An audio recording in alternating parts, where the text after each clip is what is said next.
Bien, hablaremos hoy sobre Leonor de Aquitania y la Corte del Amor. Hemos citado muchas veces a Leonor y a la Corte del Amor, pero creo que pocas veces hemos tomado este personaje como centro de una charla. En 1137 murió Guillermo VIII de Poitiers, que era el duque de Aquitania. Tenía una hija que se llamaba Leonor, de la cual hemos hablado en el título de esta charla, hace exactamente 10 segundos. Era muy hermosa, ciertamente. Ahora bien, Guillermo VIII, como última voluntad, encargó que le pidieran al rey Luis VI de Francia que casara a su hijo Luis el Joven con su hija Leonor. Esa no es una última voluntad. O mejor dicho, la última voluntad es que alguien le pida al rey que case a su hijo con su hija, pero el rey no tiene por qué acceder. Claro. Sí. ¿Hasta dónde llega la última voluntad de un tipo? Bueno, mi última voluntad es que el señor Nelson Rockefeller le ceda a mi hijo su fortuna. Pues como quiera que sea, el rey Luis VI aceptó porque tenía poderosas razones para hacerlo. La heredera de Guillermo VIII era poseedora de enormes territorios de la Auvernia, del Poitou, de la Marche, la Gascuña, la Guyena, en fin. El caso es que arreglaron el casorio. El heredero de la corona, es decir, Luis el Joven, llegó a Burdeos, donde vivía Leonor. Él era rubio y de ojos azules, y al verlo, Leonor se sintió enamorada. Al día siguiente se celebró el matrimonio y los esposos partieron hacia París. La noche de boda fue en el camino. En el camino porque, imagínense, no aguantaba. Por desgracia, el joven Luis no tenía ninguna experiencia y resultó ser un mezquino amante. Y la decepción fue cruel para Leonor. Pero antes de llegar a París recibieron otra noticia mala, que es que el rey Luis VII había muerto. No, Luis VI había muerto. Quiere decir que Leonor era reina. En el camino se enteró de que era reina, es decir, era la mujer del rey. Leonor había traído a la corte de Francia a su hermana Alicia. Era una joven muy horrorosa. Leonor era la hermana linda y Alicia era la hermana fea. Y enseguida se entreveró con el conde Raúl de Vermandois, que era senescal de Francia. Una noche ella fue a su habitación, a la habitación de Vermandois, y parece que su placer fue tan poco discreto que nadie pudo dormir en toda la noche. Al día siguiente, el rey reprendió al senescal, a Raúl, lo escuchaste. Y este, muy avergonzado, respondió que estaba dispuesto a casarse con la mujer con la cual habían hecho tamaño escándalo, digamos, para legitimar aquellos gritos, por lo menos fueran tomados como avisos de un matrimonio legítimo. Pero había un problema. El Vermandois ya estaba casado con Gilberta de Champagne. Así se lo hizo notar el Reinaldo, que le dijo, pero vos ya estás casado, ¿qué vas a hacer con tu mujer Gilberta? Y él dijo, la repudiaré. Y así lo hizo, la repudió y se casó con Alicia. Ahora bien, Gilberta de Champagne se enojó. Y como suele ocurrir, que lo repudian, claro, ¿no se enoja? En casos como este. Se quejó a su tío Teobaldo de Champagne, quien se apresuró a declarar la guerra al rey Luis VII. Y se libraron violentos combates por ese entrevero de familia. El rey puso sitio a Vichy, entró a la ciudad, le prendió fuego y murieron 1.300 personas. Todo porque el amigo Vermandois, senescal de Francia, se había entusiasmado mucho con la hermana de Leonor. Finalmente el rey Luis VII recobró su sangre fría después de haberse cargado a 1.300 y sintió remordimiento. Y como era un cobarde, le echó la culpa a Leonor y a su hermana. Ajá. No a su hermana, A Sonia, no. sino a la hermana de Leonor, que como hemos dicho se llamaba Alicia, era un poco horrorosa y gritaba en los momentos de mayor entusiasmo amoroso. Al volver a París, el rey se confesó con San Bernardo, nada menos, que le sugirió como penitencia que fuera a combatir a los infieles en Palestina, sino que bailara la firmeza, como suele ocurrir con confesores más benevolentes, sino que se fuera a Palestina a combatir infieles. Luis decidió cumplir con aquella penitencia. Bueno, muy bien, dice, voy a combatir infieles a Palestina. Y decidió que Leonor lo acompañara a Jerusalén. No es que estuviera muy enamorado en realidad, pero se sentía celoso. Pues era un miserable, ¿no? Sin embargo, nadie le había hablado de los efectos que las cálidas noches de Oriente tienen sobre las mujeres. A mí tampoco nadie me habló de esos efectos, pero parece que las noches de Oriente tienen efectos sobre las mujeres. En 1147 partieron el rey Luis VII y su mujer Leonor. Pasaron por Alemania, por Belgrado, por Bizancio, por Éfeso, allí donde le prendieron fuego al templo de Artemis, pasaron por Antioquía y allí se quedaron un tiempito. El príncipe de Antioquía, el príncipe de esa ciudad, era Raimundo, era tío de Leonor. Y la reina dormía siempre sola. El rey, como se ha dicho, no tenía mucho entusiasmo amoroso. Una noche, esas noches de Oriente, esas noches de Antioquía, un tipo entró furtivamente en su habitación y la amó a Leonor. El misterioso amante la dejó antes del alba, ¿sí? Y nunca se supo quién era el tipo. Sin embargo, a la mañana siguiente Leonor estaba más contenta. Ahora bien, el tío Raimundo tenía la costumbre de conversar con su sobrina, y una noche el rey entró de repente, me refiero a Luis VII, entró de repente en una habitación y la encontró a Leonor hablando con el tío, e inmediatamente la acusó de ser la amante de su tío. Y le dijo, mañana mismo saldremos para Jerusalén. Discutieron, como suele ocurrir cuando uno le dice a su mujer que es amante del tío, y ella le dijo, mirá, dice, ya que estamos hablando, lamento comunicarte que nuestro matrimonio es incestuoso. Somos parientes en un grado prohibido por la Iglesia. Así que nuestro lecho es sacrílego. Así que nos vamos a divorciar en cuanto tengamos tiempo. Bueno, llegaron a Jerusalén, imagínense, por aquellos lugares no había mucho tiempo de andar divorciándose y eso. En Jerusalén un poco mejoraron las cosas, incluso parece que Luis durmió con la reina. Pero a pesar de todo, Luis le mandó una carta al abad Suger, así se llamaba, para comunicarle que se iba a divorciar. Mirá, dice, me voy a divorciar. Suger era un buen político y pensó que si había divorcio, la corona perdería el inmenso territorio que había aportado Leonor. Era dueña prácticamente de la tercera parte de Francia. Y aconsejó entonces que no se divorciara. Dijo, no te divorcies. Esto calmó un poco al rey.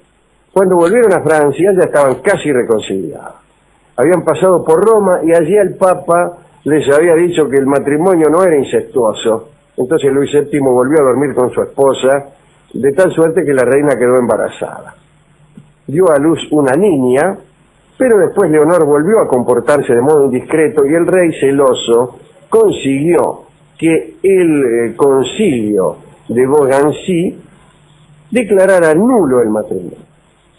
La joven princesa, que poseía un tercio de Francia, tuvo pronto numerosos pretendientes, imagínense. Pero no le gustaba ninguno, y entonces para rajarse de ellos se refugió en el castillo de Poitiers. Allí conoció un muchacho de 16 años que se llamaba nada menos que Enrique Plantagenet, que era heredero al trono de Inglaterra. Al fin, en 1152, Leonor se casó con este muchacho y unió sus posesiones con las de él, que era heredero de la corona de Inglaterra. Hay que decir que durante todo este tiempo Inglaterra tenía posesiones en territorio francés y muchas. Hay que decir también que los varones solían tener poder superior al de los reyes. Quiere decir que con este matrimonio Leonor llegaba reina por segunda vez, pero esta vez ya no era reina de Francia, sino que era reina de Inglaterra. Y todos los territorios que ella regenteaba, por herencia y por sangre, pasaban a la corona inglesa. Y ahí empiezan los merengues que dan lugar a la que después fue la Guerra de los 100 años entre Inglaterra y Francia. Cuando Enrique se casó con Leonor, todavía no era rey, pero inmediatamente murió el viejo y Enrique lo sucedió. Así que Leonor fue reina por segunda vez. El rey de Francia quiso protestar, vio el antiguo marido. ¿Qué se creen? Dice, pero bueno. Las diferencias históricas. El caso es que Luis VII había perdido más de la tercera parte de su reino. Pero veamos qué le pasa a Leonor en Inglaterra. El nuevo marido, Enrique, estaba casi siempre ausente. Y en una de esas ausencias, Leonor conoció a un trovador, a un cantor de tangos, que le componía canciones. Se llamaba Bernardo de Ventadour. Pero un día Bernardo tuvo que viajar a Francia, a Guyena. A veces Leonor se ponía triste, pensaba en las dos hijas que había dejado en la corte de Francia, pensaba en Luis VII, que se había casado con Constanza de Castilla. Para peor se enteró de que su nuevo esposo Enrique andaba con una rubia que se llamaba Rosamunda. Inmediatamente lo encaró al marido y le dijo, che, ¿qué te pasa? El rey prometió que se iba a deshacer de aquella amante, pero no cumplió. Algunos libros de historia pretenden que Leonor mató a Rosamunda con sus propias manos, pero eso es absolutamente falso, lo decimos aquí por Radio Continental. Para tranquilizar a Leonor, Enrique organizó un viaje por Francia. La reina se puso contenta porque pensó que podía llegar a ver a Bernardo, Bernardo de Ventadour, al cantor de tango que estaba en Francia. En realidad no lo pudo ver mucho.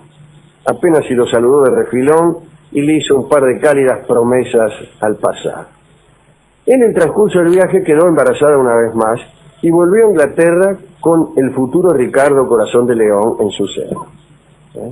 2 años después volvió a Francia y allí en Poitiers se encontró esta vez sí con Bernardo, el cantor de tango. Allí se quedó un tiempo y formó lo que se llamaba la Corte del Amor. Era un grupo que se reunía y se autodenominaba Corte del Amor porque tenían como diversión, además de conocer tipos y minas, expedirse sobre conflictos amorosos, ¿no? Eran una veintena de damas, algunos trovadores, caballeros, todos conocidos por sus galanterías con las damas, y examinaban problemas amorosos y se dictaban incluso sentencias basándose en un código del amor. Este código tenía 31 artículos y vamos a examinar algunos de ellos. Primero, el que no sabe callar no sabe amar. Me gustó mucho. El amante que sobrevive al otro debe guardarle viudez durante 2 años. El matrimonio no es una excusa legítima contra el amor. La facilidad del disfrute disminuye su precio, la dificultad lo aumenta. No, pero a usted no tampoco. No me gusta nada. Esto está bien, cuando el amor disminuye, pronto acaba. Eso es verdad. El verdadero amante siempre es tímido. Nada impide que una mujer sea amada por 2 hombres, ni que un hombre sea amado por 2 mujeres. No. Las preguntas que la corte de amor debía responder a veces eran muy sabrosas, del orden de ¿puede existir verdadero amor entre los esposos? Y las cuestiones, digamos, los litigios que allí se presentaban eran de este orden. Este le va a gustar. A ver. Un caballero corteja a una dama, pero no logra convencerla. Le manda algunos honestos regalos.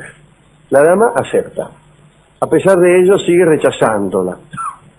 El caballero se queja y dice que al aceptar los regalos le dio una falsa esperanza. la corte dictaminó que una dama o bien rehúsa aceptar los regalos para conquistarla, o bien paga la recompensa si los acepta. Me encanta. Si lo hace, o sea, si acepta los regalos sin dar nada a cambio, debe ser considerada en la categoría de cortesana. Está muy bien. Está muy bien. Estoy de acuerdo. Bueno, en el transcurso de 10 años, Leonor de Aquitania pasó más tiempo en Poitiers que en Londres. Con Enrique, su marido, ya no se entendía en absoluto. Cuando el hijo de Enrique, Ricardo, se levantó contra su padre, Leonor se puso de parte del hijo. Hasta que el ejército de su marido la tomó prisionera en Chinon. Fue conducida a Inglaterra y encerrada en la torre de Salisbury. Allí permaneció 16 años encerrada hasta que Enrique murió. Entonces su hijo Ricardo la liberó. Ya tenía 68 años cuando Ricardo Corazón de León la liberó. Pero sus problemas no habían terminado. A los 72, su hijo Ricardo volvía de la cruzada y desapareció misteriosamente. Lo raptaron, ¿no? Era costumbre que algún señor por ahí raptara a un tipo y pidiera un rescate. Pidieron un rescate parecido al Producto Bruto de Inglaterra durante 2 años. De todos modos, Leonor mandó a buscar a Blondeau, que había sido amigo de Ricardo, para que lo buscara por todo Europa. Y lo encontró de casualidad, porque Blondeau era compositor de canciones, y habían compuesto una con Ricardo. Y un día, al pie de una fortaleza del Danubio, escuchó una canción que decía Ne peux vous voir sans vous aimer. ¿Dónde estaba Ricardo? Ne peux vous voir sans vous aimer. Es esa canción, la conozco. ¿Quién es el que canta esa canción? Soy yo, dijo un tipo de atrás de una reja. Ricardo Corazón de León. Resulta difícil creer eso, ¿no? Encontrar un tipo que está cantando justamente la canción que compuso con nosotros. Bueno, Ricardo fue reconocido por Blondeau y después volvió, lo rescataron, pagaron el rescate. En realidad el que lo tenía en cana era el emperador de Alemania. Y pagaron el rescate y Ricardo volvió. En realidad la que fue a pagar el rescate fue la vieja Leonor con sus 72 años. Eran 100.000 marcos de plata. Fue la vieja ahí, puso la guita y se vino con el pibe. Todavía le quedó vida para ver cómo murió, la muerte de Ricardo Corazón de León, que como ustedes recuerdan, murió de un flechazo que un pichi le clavó en la espalda. Habían conquistado una plaza, o estaban sitiando una plaza muy fácil. Era un sitio de ínfima categoría. Ya la cosa estaba, los tipos de adentro se estaban por rendir, y Ricardo, que los desdeñaba muchísimo, dijo, che, a ver si se rinden de una vez, qué sé yo. Y ahí se dio vuelta, y uno, desde arriba, le tiró un flechazo y lo mató por la espalda. Así murió Ricardo Corazón de León, que había ido a las cruzadas, se había salvado de muchísimos peligros. Eso lo vio Leonor, vivió todavía para tener esa tristeza. Y murió recién a los 82 años. Esta mujer que fue reina de Francia, reina de Inglaterra y fundadora de una corte de amor que de algún modo se relaciona con los movimientos que en ese siglo y en el siguiente vinieron a dar lugar al amor cortesano, al amor provenzal, la poesía que se originó, pero más que la poesía, la visión, a una nueva visión de la mujer y del amor, que floreció en el sur de Francia, en ese siglo y en el siguiente. Hemos hablado muchísimo de eso, ¿eh? Una cosa curiosa es que toda esta gente hablaba francés. Ricardo, que era el rey de Inglaterra, creo que no hablaba casi nada inglés o no hablaba inglés, hablaba francés. Así fue en la corte de Inglaterra, todos hablaron francés hasta bastante tiempo después. La época del rey Eduardo II, aquel que era amigo de los albañiles. Esta es la historia de Leonor de Aquitania, ciertamente una mujer extraordinaria. Extraordinaria. Qué linda. Bueno, ¿a quién quiere dedicarle esta charla? Yo al amigo que componía junto con Ricardo y a Bernardo, uno por al cantor de tango, claro, al trovador que se enamoró de Leonor. Uno por buen amigo, otro por buen amante, y además los dos porque me gustan los cantores. Bueno, en aquella época, los cantores. Desde luego, en la corte del amor de Leonor había muchísimos trovadores. Predominaban los trovadores. Si no cantabas un poco, nadie te daba bolilla. Qué bueno. Qué lindas épocas, ¿no? Bueno, hemos resuelto escuchar el tango que se llama Como aquella princesa, en memoria justamente de la princesa Leonor de Poitiers, que fue después reina de Inglaterra y de Francia. Escucharemos la versión de Ruth Ataguile con el acompañamiento de Fernando Marzán. Como aquella princesa es un tango de Joaquín Mora. Adelante.